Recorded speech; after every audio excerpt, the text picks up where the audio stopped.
Dans cette vidéo, il va me faire un immense plaisir de vous présenter comment tenir avec les meilleures pratiques une réunion avec Binote.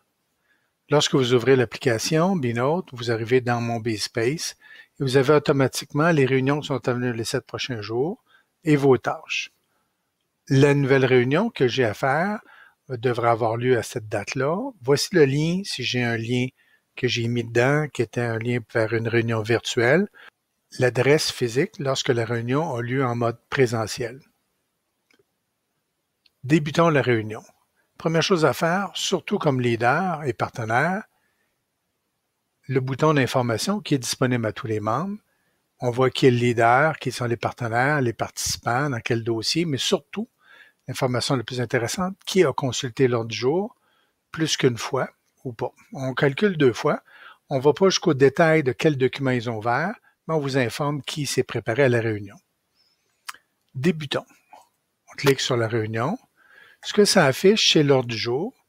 On attend que les autres puissent se connecter, chacun sur leur côté, et on démarre la réunion. On démarre la réunion.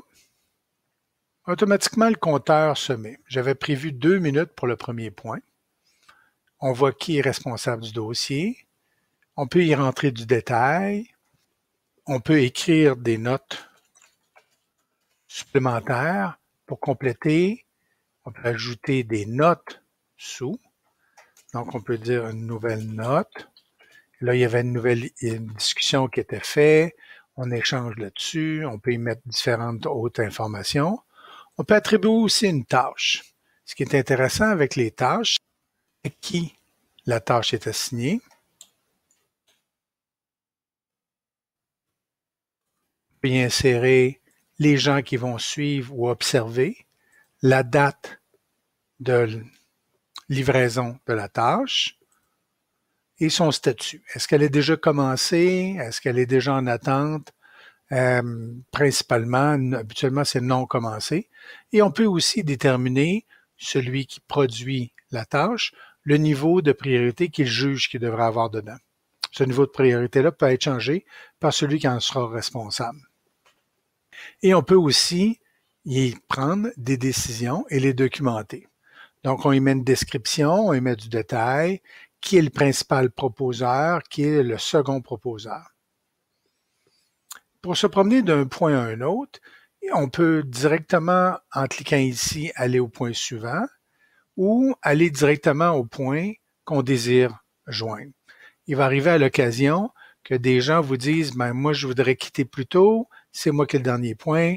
C'est tout le temps un problème d'ajuster l'horaire, de tout le temps changer l'ordre du jour. Dans notre cas, ça n'a pas d'impact. Vous allez directement au point, vous cliquez dessus et vous revenez après ça à l'autre que vous voulez.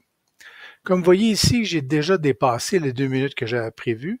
À partir du moment que le tour est devenu à 0, le tour est devenu rouge. Et on voit ici le temps, je ne suis pas encore en retard. Si je me mets à aller vers l'autre point, j'étais dans mon temps prévu, j'ai maintenant 15 minutes. Fait que je ne suis pas en retard, je t'attends. Fait que l'horaire qui est ici, c'est celui du point. Le temps qui est ici, c'est celui de la réunion. En vert, on est en temps. En rouge, on est en retard.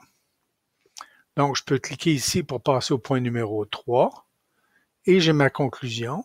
Je peux ajouter aussi pendant la réunion des sujets sur lesquels je peux tout simplement cliquer ici pour aller devant.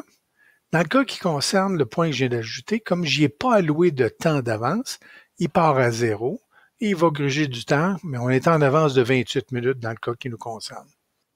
Je vais clore la réunion.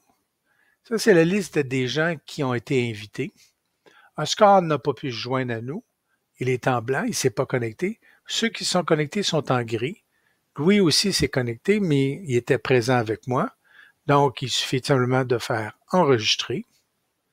Êtes-vous sûr, la réunion va être fermée pour vos partenaires? On a 3 choix. On peut l'annuler.